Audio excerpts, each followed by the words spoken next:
Hello guys. सो जैसा कि हमने लास्ट एपिसोड में देखा कि युनचे आ जाता है रॉयल एम्परर के पास में ताकि वो उनके अंदर से पॉइजन को निकाल सके। लेकिन जैसे ही वो उनकी चेस्ट पे बने हुए उस वुंड को चेक करता है, उसके अंदर से एक वॉर्म निकल के आ गया था जो कि अपने आप में एक पॉइजनस वॉर्म था। जिसके बाद वहाँ पे युन उसको हटाने लग गई थी। तभी युनचे उसको कहता है कि ऐसा कुछ भी मत करना, नहीं तो फिर एम्परर की जान को खतरा हो सकता है, क्योंकि जैसे ये वॉर्म इनके पास से हटेगा इनकी जान जा सकती है।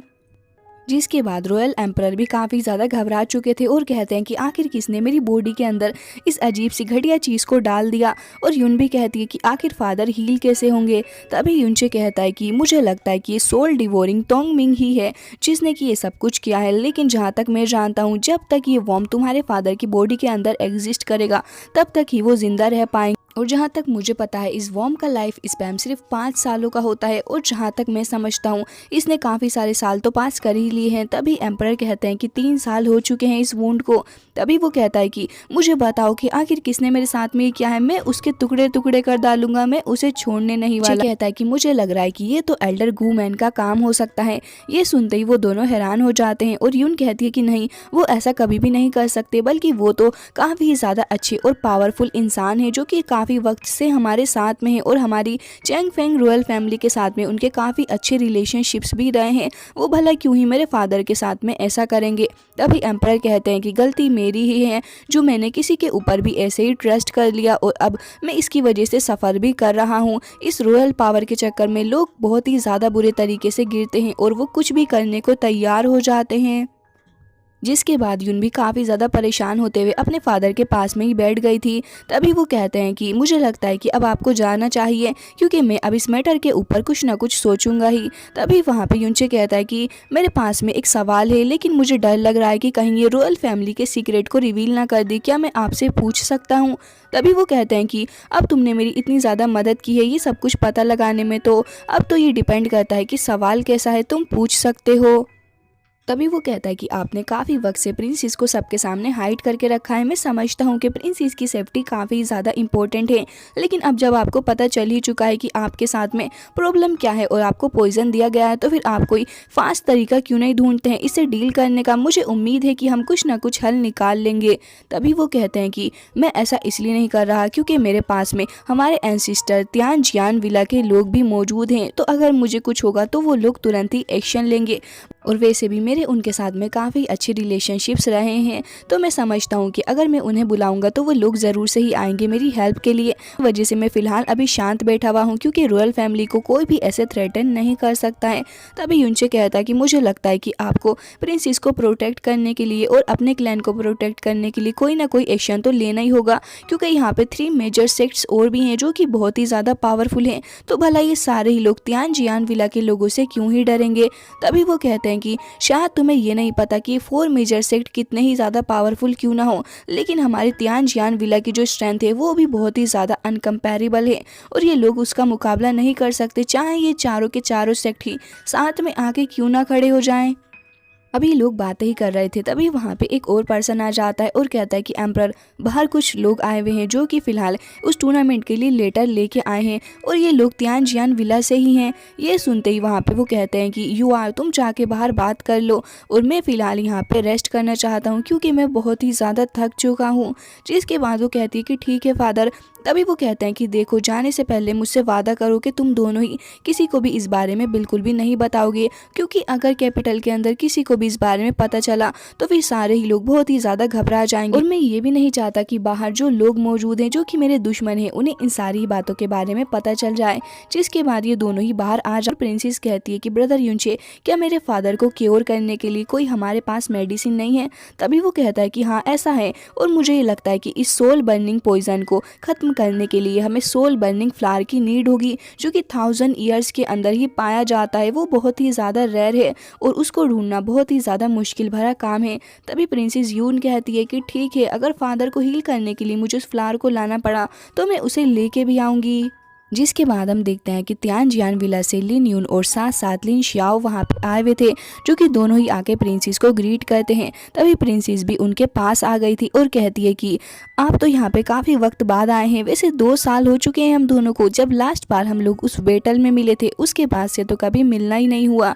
तभी लिन यून आगे बढ़ता है और कहता है कि आपका नेचर अभी भी वैसा ही है जैसे आप पहले हुआ करती थी। तभी हम देखते हैं कि वो लड़का लिन शियाओ प्रिंसेस को देखते ही कहता है कि ब्रदर ये कितनी ज़्यादा ब्यूटीफुल है, मुझे तो ये बहुत ही ज़्यादा अच्छी लगी, ये कितनी ज़्यादा क्यूट लग रही हैं। जिसके बाद हम देखते हैं कि ये सारी बातें सुन के लिन यून बहुत ही ज़्यादा एम्बेरस हो जाता है और उसे पीछे हटाते हुए कहता है कि पागल हो चुके हो क्या तुम। और फिर उसके बाद कहता है कि प्रिंसेस हमें माफ़ कर दीजिए, ये जो लड़का लिन शियाओ है ये एक रिमोट एरिया से आता है तो इसलिए इसे नहीं पता कि आखिर ऐसी जगहों पे कैसे बिहेव करा जाए, इसके अंदर एटिकेट नाम की कोई चीज़ ही नहीं है।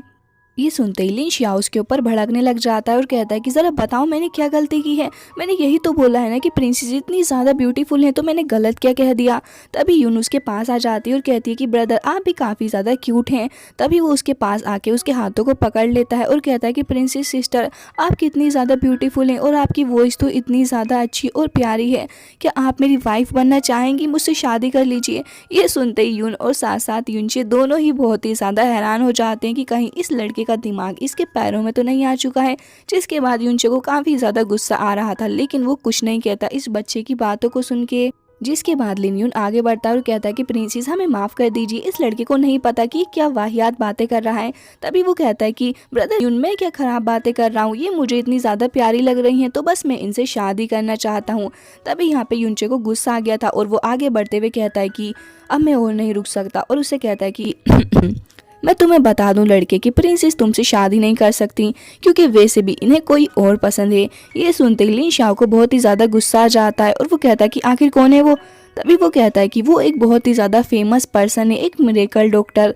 ये सुनते ही वो दूर हट जाता है और कहता है कि बताओ मुझे कहाँ है वो पर्सन, मैं उससे मिलना चाहूँगा। तभी यूनचे आगे बढ़ते हुए प्रिंसेस यून का हाथ पकड़ लेता है और कहता है कि तुम्हारे सामने ही खड़ा हूँ मैं, देख लो मुझे ध्यान से।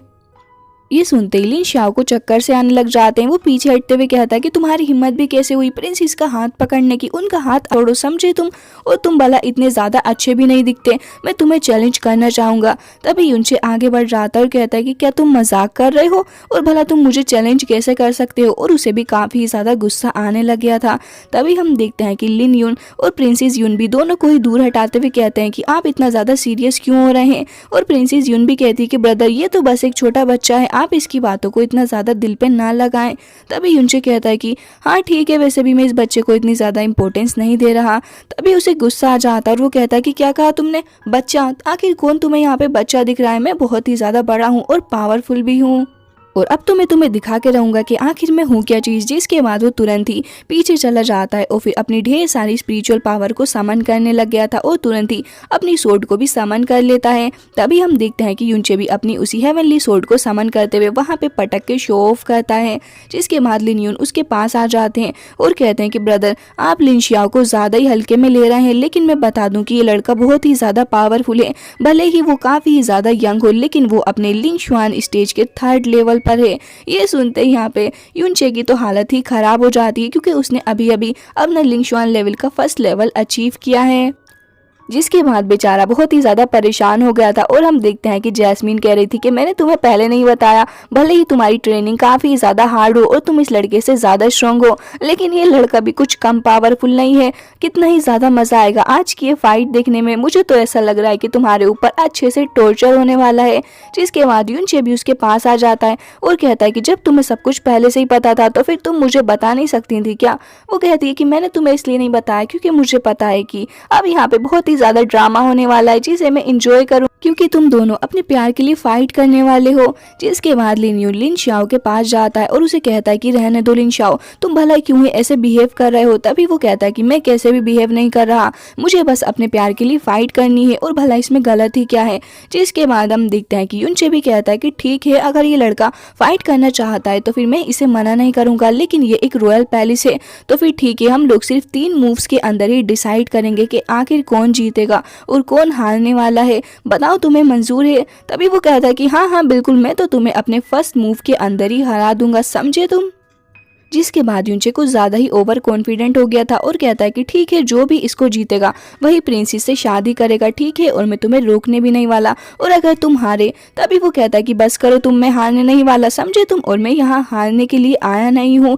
और फिर कहता है कि ठीक है चलो, अगर मैं हार भी गया तो फिर मैं तुम्हें अपना बड़ा भाई मान लूंगा और साथ साथ तुम्हारे सारी ही बातों को मानूंगा, तुम्हारे सारे ऑर्डर्स को भी।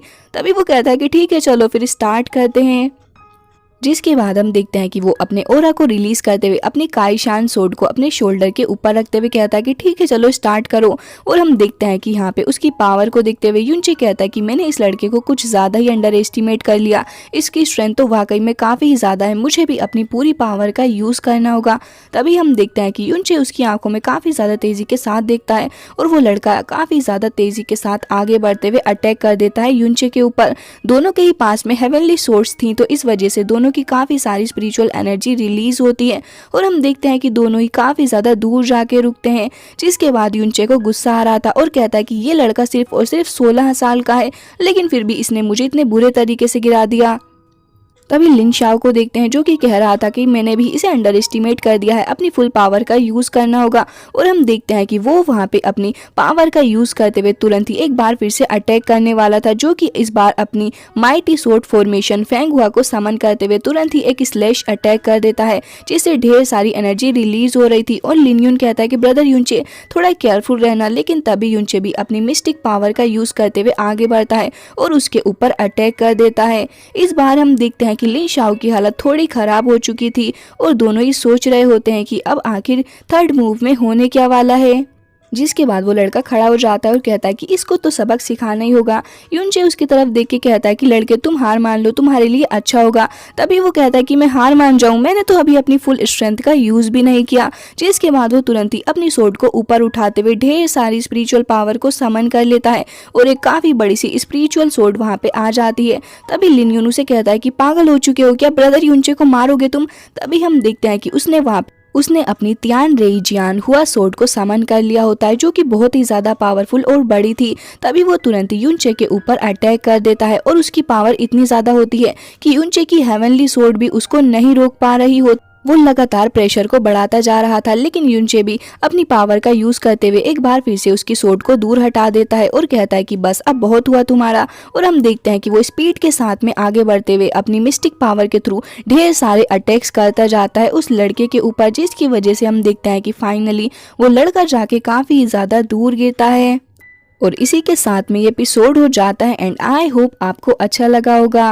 मिलते हैं नेक्स्ट वीडियो में, तब तक के लिए bye bye, take care of yourself.